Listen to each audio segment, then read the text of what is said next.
Here with a Super Bowl champion, a Coach of the Year, one of the winningest coaches in NFL history, Coach Sean Payton. And for a guy who's got 17 things that he's pissed off about this morning after this practice, you seem to be in a great mood. How are you? I'm doing well. It's good. It's good to have you guys. I think, we had a great weekend. Obviously, it's the first time we traveled for us and been the away team in a joint practice. So, we got to San Francisco Wednesday night. We had a joint practice Thursday, Friday, a walkthrough, Saturday, a game. And when you take, a group of 200 and a lot of new people, new players, new interns, you begin to make a list of things that are just all right, we got to tighten this up. And so overall the week was good. We got a lot of good work done against San Francisco. And now this week we're home. We have Arizona. We got the construction going on in the background. It's a little bit symbolic of our team right now. What do you mean? Well, this is going to be pretty nice. It's not finished yet, but wait till you see it. Will it be done by February? Our team will be. Your team will be. Maybe not that. I was going to say, where will the Lombardi Trophy live? In here, over here? We'll worry about that when it comes. Well, we have to get to all of this, but I was going to say, you added 3 things to your list of 14. That went viral. Do you get surprised when things like that go viral? You just said there were 14 things that tick you off. That's pretty normal. You're at that press conference, and you're just trying to be, these are things that are on your mind, and you're just being openly honest. And so I felt like there were a lot of things that encouraged me about that game. There were some things that were not as positive, and then there were some things that maybe were ongoing that I couldn't wait to get home and all right, we got to clean these things up. We get to the airport and the plane's delayed. We land at 4 in the morning. There's nothing worse. And there's nothing worse than anyone sitting around me. And so, but Sunday was good. The players were in. There's this saying, the debrief is just as important as the mission or the game. And our ability to come off of a game like that or a weekend like that and truly without any ego for all of us, including myself, say, all right, here are some of the things that, man, we have to clean up or do differently.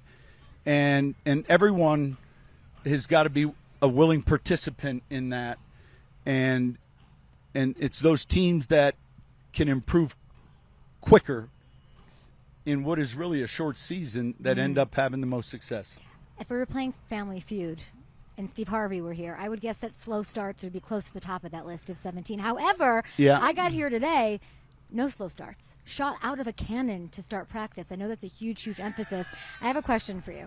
With the Bo Nix interception at the end of the game, as I was watching, or at the end of practice, is that something that ticks you off or doesn't? Which column does that lie in? No, I think one of the challenges when we're competing O versus D is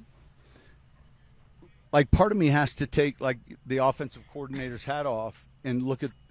So I want a competitive drill. I want a realistic drill, and then we can go in and grade it and look at it. And typically when you're in camp long enough, there are these ebbs and flows that go defense or offense. And I thought today we got a lot of good work done. We weren't on the field too long. Tomorrow we'll be in pads, and so that wouldn't bother me as much. It was a heck of an interception, and then it would be situationally where were we at? Was it a gotta have it, or was it if it's the end of the half, then we might not be as aggressive. Correct. Let's talk about the season from a macro level for a second. Macro level. All right. I think so. I feel like this has the makings of a special season. I think you see it. I feel it. I think the players are echoing it. They're screaming, almost I feel like this is the only practice, and I mean this, where it feels like it's a movie. When a play gets made, it's this roar. It's this synchronized, vibrant movie that I'm watching unfold, and I'm hoping it unfolds as a contender, which I think that you are. But it's also special because you have 3 more wins till a big thing happens. Say that again. You have 3 wins this year until a big thing happens. Till a big thing happens. Yeah, you don't know? No. Yes, you do. You don't. need 3 wins to pass your mentor, Who? Bill Parcells. Oh, stop. On Really? the all-time list. Yeah. Either Coach is a great actor, or I'm glad that you don't know that. That I has to don't. mean a lot. What will that phone call be like? Well, we talk all the time, and so generally the phone calls can be somewhat. It's funny when I call Bill and we talk football, we immediately go back into he's the head coach and I'm the entry level assistant, and I feel like I'm talking to my father. That's crazy. So it's a little like I call for pain. He's been so important to what I do, and what I like. Those 3 years for me were like law school, and still at age 82, like he's extremely sharp with situations, games. Now, some of the younger players that he hasn't scouted, he may not know as well, but he can watch a game and ask the right questions relative to why you finished the half this way, why you finished the game this way. He's a great resource, and he's still like when I say his mind is still genius level football. So you're going to pass him. Student becomes the teacher vibes here. Week 3 against the Chargers if all breaks right. Yeah. Well, let's hope we win 3 games. You will. Good feeling. No, he's something. I think that to your earlier point, and it's not the addition of one player, but there's a Greenlaw and an Afunga and an Evan Ingram, and then there's a handful of other vet players that are signed. There's a draft class, and with certain, and you can't point to one player, but with the certain group, there is a completely different. What did I say? So this is the most complete team in the NFL. It's a completely different energy too, and so it's very competitive. They're very serious about their intention. They're very intentional, and man, it's fun to coach a team like that. Let's get a little more micro now. You're saying it's a complete team. You have such confidence. Listen, last year I was here in this very seat giving you the same coffee and saying it was underselling and over-delivering. I got the vibe that you wanted it to be like a secret, what you guys were building towards. Now I feel like you got a little look in your eye there, Mr. Payton, and I feel like you've said things about your quarterback, this team, what they're capable of, being a Super Bowl contender. What is the one facet, like the one little piece of that complete puzzle that gives you the most confidence in what this team's evolved to that makes you a contender? I think we've improved on what was already a very good defense, and we've improved quite a bit. And then offensively in the run game, and then the first thing everyone looks at, even free agents, when they look at deciding on teams, is do they have a quarterback that can – and I think the people that have seen Bo play in person in our division have seen, his skill set, his feet, his ability to get us into the right plays. And then I think it gets back to a series of acquisitions, not just one specific.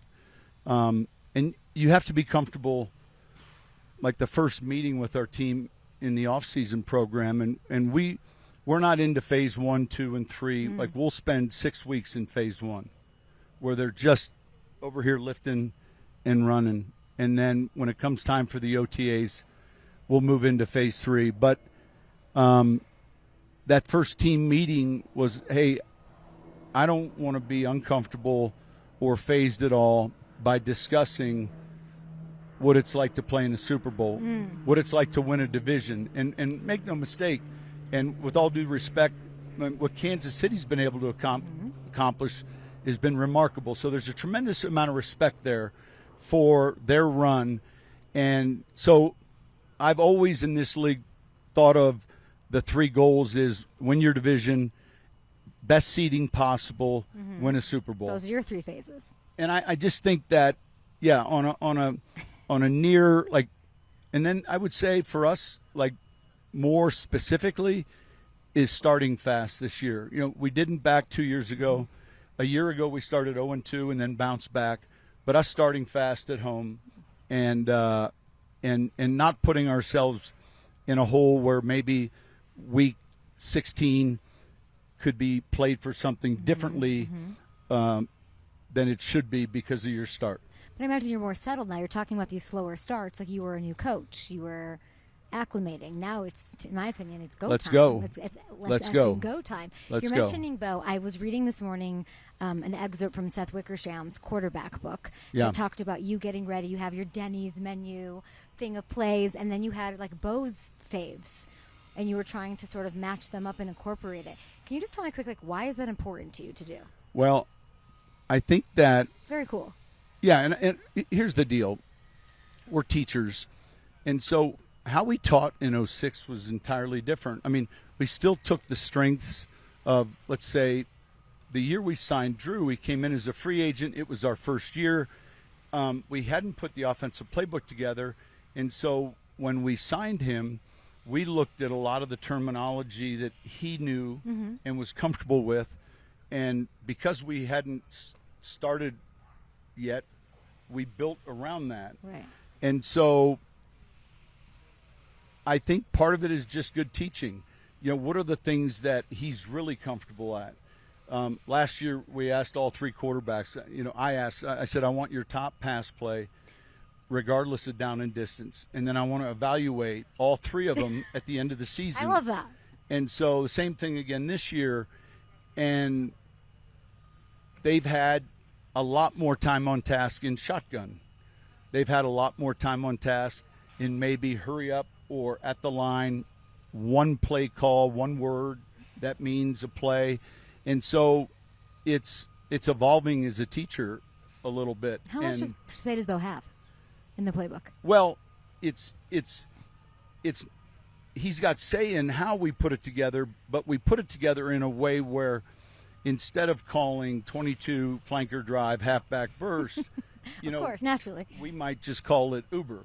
Oh, okay, right, got which it. is a driver.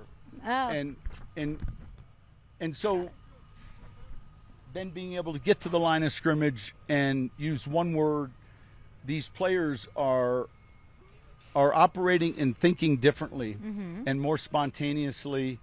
And so, of course, we huddle, and of course we go under center, and yet we're in the gun more. So how does that impact our run game? And then there's an entirely new element to the RPOs that he's comfortable with, that we're comfortable with, that we've researched, and we develop, you know, those into the plan.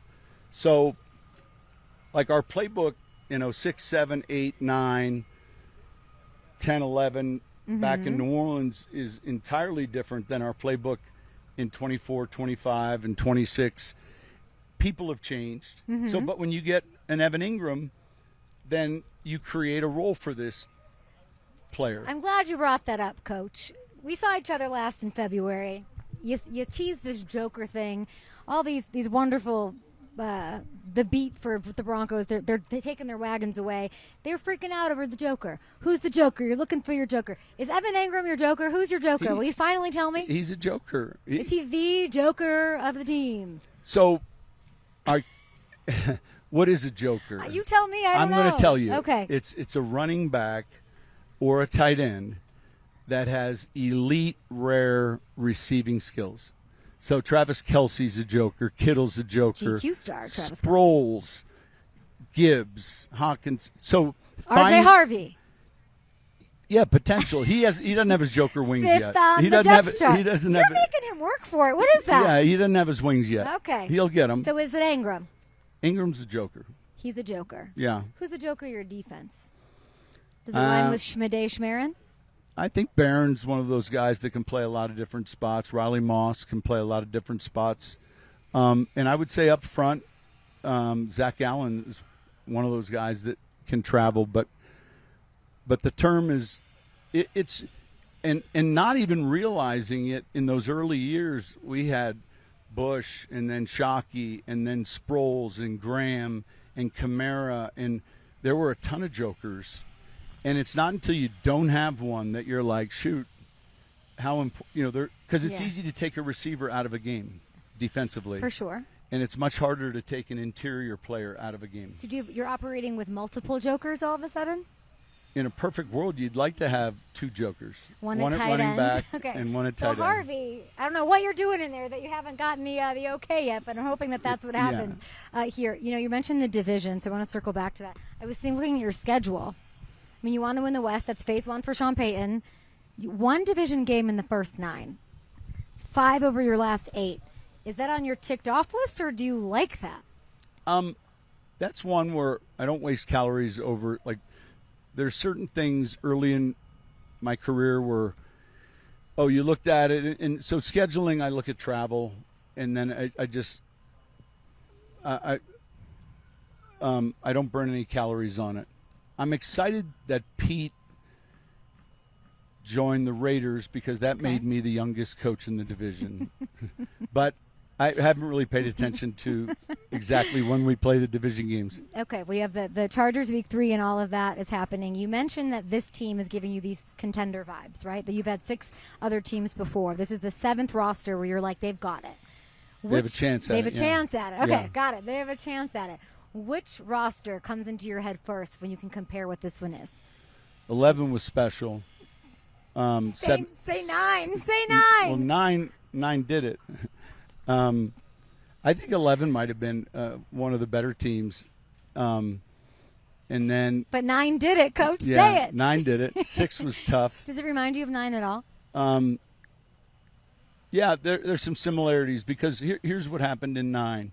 There were some veteran free agents that arrived in key positions already with a young, talented draft class.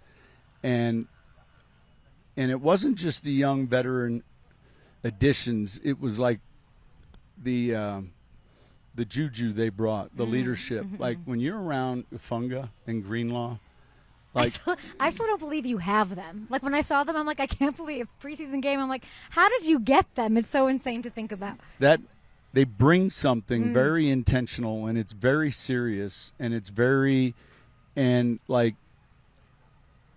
so the better teams that we've ever been a part of have all taken over and run themselves. And this is one that can do that.